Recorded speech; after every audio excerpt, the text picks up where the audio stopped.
J-1 avant l'entrée en liste de l'OM, le troisième tour préliminaire de Ligue des Champions, match aller face au Panathinaikos dans ce redoutable Apostolos Nikolaïdis Stadium. On reviendra tout à l'heure sur l'ambiance. On écoutera Djibril Cissé qui a joué là-bas. Il a enflammé les supporters et il nous a mis en garde, c'était le week-end dernier, sur l'ambiance qui attend les Marseillais demain. Avant d'accueillir Benoît, supporter marseillais, pour lui demander s'il est un peu inquiet avant ce qui pourrait être un traquenard. Le Pana, messieurs, c'est quand même pas n'importe quel club.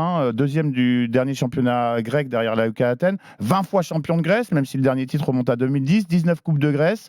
Bon, un effectif dont on ne connaît pas grand monde. Bernard, l'ailier brésilien, qui est passé par le Shakhtar et Everton. Ouais. Duricic, le Serbe, qui a passé 8 ans notamment en Italie, la Samp, Sassuolo notamment. Ils ont un attaquant. Et Sporar, Andras Sporar, buteur slovène. Bon, qui a mis un doublé. Qui a mis un doublé. Duricic qu'on a vu aussi à Sassuolo. Ouais. Duricic, oui, c'est ça ce que je te disais, le Serbe à l'instant. Le petit Vilena aussi qu'on l'Espagnol. Voilà, qu'on connaît un petit peu. Et puis il y a Yevdaj, le croate qui défenseur central, passé par la Bundesliga. Exactement, qui était au Bayer Leverkusen. Alors ça, c'est pour vraiment les vrais. Non, mais qui était au Bayer Leverkusen. Vrais connaisseurs, mais bon, c'est qu'il n'y a aucun top player, je veux dire, dans cette équipe. C'est clair. Et tu joues avant tout un nom. Tu joues avant tout une ambiance, et c'est pas les dénigrer que de dire ça, mais parce que justement, ça peut être très impressionnant de se retrouver dans ces ambiances-là. Pour répondre à ta question, Simon, êtes-vous inquiet ? Ouais, l'inquiétude, en fait, elle naît d'une stat qui est quand même un peu terrible. C'est que si tu regardes sur les 10 dernières années, les clubs français qui ont dû passer par ces fameux tours préliminaires pour se qualifier pour une phase de poule de Ligue des Champions, il y en a un seul. Un seul qui a réussi, c'est Monaco, qui sort le Fenerbahçe et qui sort ensuite Villarreal. C'est une saison qui leur a plutôt réussi à Monaco derrière, parce qu'ils ont fait un petit parcours. Ils ont pas fait une demi-finale de Ligue des Champions, non ? Ouais, ils ont fait une petite demi-finale. Ils ont pas gagné contre. Après, ils avaient un effectif qui s'y prêtait. Oui. C'est-à-dire, on va pas dire c'est parce qu'ils ont gagné contre Villarreal et Fenerbahçe que derrière ils ont fait demi. Ils avaient un effectif avec Fabinho, notamment Bernardo Silva, Mbappé. Ils ont un petit jeune qui arrive un peu à éclosion. Ouais. Ouais, il a fait deux, trois choses. Pour répondre à ta stat, on peut rétorquer que l'OM, ça s'est toujours bien passé au tour préliminaire de Ligue des Champions. Alors, 2008, les Norvégiens de Brandbergen, ça passe. Et 2003, Austria de Vienne, ça passe aussi. Donc tu peux te dire ça, mais bon, là, ça commence à dater. Si tu regardes sur ces 10 dernières saisons, je te dis, il n'y a que Monaco. Mais quand tu regardes le pédigré des équipes contre qui les clubs français sont tombés, tu as la Real Sociedad, c'était Lyon, là, vous vous souvenez, le ciseau de Anto Griezmann. Lille qui tombe, il y avait Porto. Monaco qui tombe contre Valence. Nice qui tombe contre Naples. Monaco qui sort 2 fois contre le Shakhtar et le PSV. Voilà, je vous redis, Real Sociedad, Porto, Valence, Naples, oui, Shakhtar, mais ça, c'est les tours préliminaires. Ça, c'est les tours préliminaires. C'est ce qui attend Marseille Monaco éventuellement qui tombe au contre prochain... le PSV au même stade. Mais l'année d'avant, ils gagnent contre le Sparta Prague. Mais là, tu vas avoir Panathinaikos et Braga.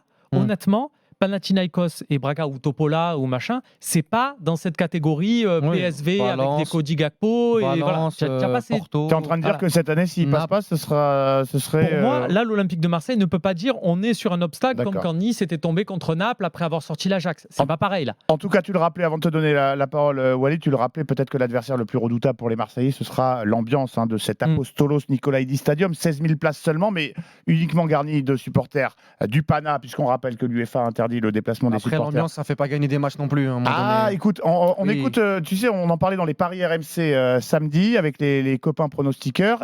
Djibril Cissé nous a fait l'amitié de venir nous parler un petit peu de l'ambiance. Il a évolué là-bas entre 2009 et 2011. Il a mis une palanquée de buts, 89 matchs, 55 buts quand même pour Djibril. Un très beau maillot à l'époque, le maillot vert, Panathinaikos, Adidas, là c'était fou. Le maillot et puis le blason, le trèfle, c'est quand même mythique.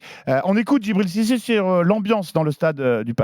Si on regarde les deux effectifs et son détail joueur par joueur, je pense que l'OM est un cran au-dessus. Au Pana, je vous dis, il y a une vraie ambiance qui fait que ça décuple les joueurs et ça crée un truc. On a battu la Roma chez nous et chez eux d'ailleurs, mais chez nous, on n'était pas du tout parti on n'était pas favori pour les battre. Et il y avait une ambiance tellement de folie qu'on va la chercher à la dernière minute et on gagne 3-2 contre la Roma. Il peut se créer des choses. Après, comme je vous ai dit, si on détaille vraiment les deux effectifs, l'Olympique de Marseille est au-dessus. Alors c'était en 2009-2010 cette rencontre face à la Roma. De Cissé à la Roma, lui vaut quasiment sa place pour la Coupe du Monde. C'est là qu'il arrache son billet. Walid, il a raison finalement, Djibril, sur le niveau effectif. Oui, après, l'OM est au-dessus, mais cette ambiance quand même, sur l'ambiance, oui, très bien évidemment que c'est très important. Après l'Olympique de Marseille, il y aura aussi une chaude ambiance au retour. Au Vélodrome, ça c'est sûr. Avec un peu plus de 16 000 personnes. Donc si dans le rapport de force avec le Panathinaikos, je suis pas sûr que sur l'aller-retour, ce soit Marseille qui soit perdant.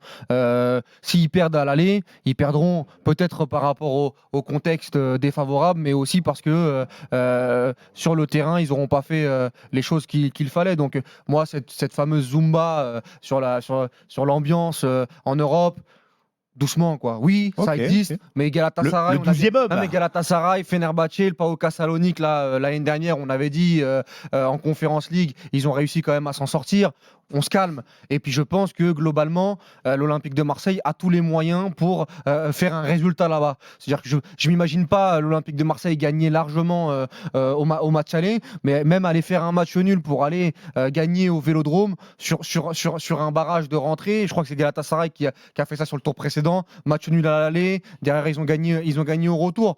Donc moi, je pense que tu poses la question si on est inquiet ou non. Je trouve que dans le contenu, cette équipe-là, elle est encore en rodage parce que c'est normal, il y a un nouveau coach, il y a des joueurs qui sont arrivés, mais j'ai trouvé que hormis les grosses cagades de Paul Lopez contre Leverkusen, c'était plutôt intéressant qu'en deuxième mi-temps, ils étaient au-dessus du Bayer Leverkusen. Si on doit comparer avec le fameux match amical un an avant contre l'AC Milan, où tu te fais véritablement tourner en première mi-temps, il n'y a pas photo, j'ai pas ressenti ça du côté de l'OM contre le Bayer Leverkusen. Donc voilà, quoi qu'il arrive, et puis peut-être que je suis trop optimiste, mais si on n'est pas optimiste face au Panathinaikos, eh ben je sais pas contre qui. En fait, tu l'es quand tu es du côté de l'Olympique de Marseille. Et comme le disait Romain tout à l'heure, t'as pas le droit à l'erreur sur cette double confrontation, clairement. Et puis si l'OM se vautre, eh ben on tombera de notre siège pour notre Ligue 1 parce que c'est un match qui est très très important au-delà de l'Olympique de Marseille pour la crédibilité de notre Ligue 1 parce qu'on a une équipe où on dit qu'ils veulent titiller le Paris Saint-Germain avec un mercato XXL, avec une équipe qui bosse bien. Nous,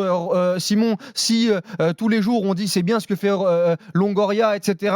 avec le mercato et qui se vote contre le Panathinaikos, eh ben on jugera en l'état si ça se passe, mais pour l'instant, si tu me poses la question, est-ce que Walid, tu es inquiet? J'ai pas à être inquiet pour l'Olympique de Marseille dans une double confrontation contre le Panathinaikos de Bernard, où je le prenais sur FIFA 2010. Non, mais si véritablement on doit être inquiet, et ben là, oui, il y a un problème, il y a un gros souci. Bernard, c'est pas un supporter du Pana, hein, on rappelle, c'est l'ailier brésilien, c'est le joueur Bianca quasiment le plus connu qui. Bianca. Du coup, oui, excellent, Bernard et Bianca, oui, tu ne pouvais pas t'empêcher. Walid, donc confiant pour l'OM avant le Pana, c'est le cas de Benoît, supporter marseillais, qu'on est ravi d'accueillir dans Génération After. Salut Benoît. Bonsoir messieurs. Salut Benoît. Benoît, oui, c'est ça, hein, c'est bien ce qui a marqué sur mon petit écran. Toi, tu es confiant pour l'OM demain. Et a priori, effectivement, Walid a raison. Si on n'est pas confiant. Mais au-delà de demain, c'est sur la double confrontation. Globalement. Oui, on parle évidemment du match aller-retour.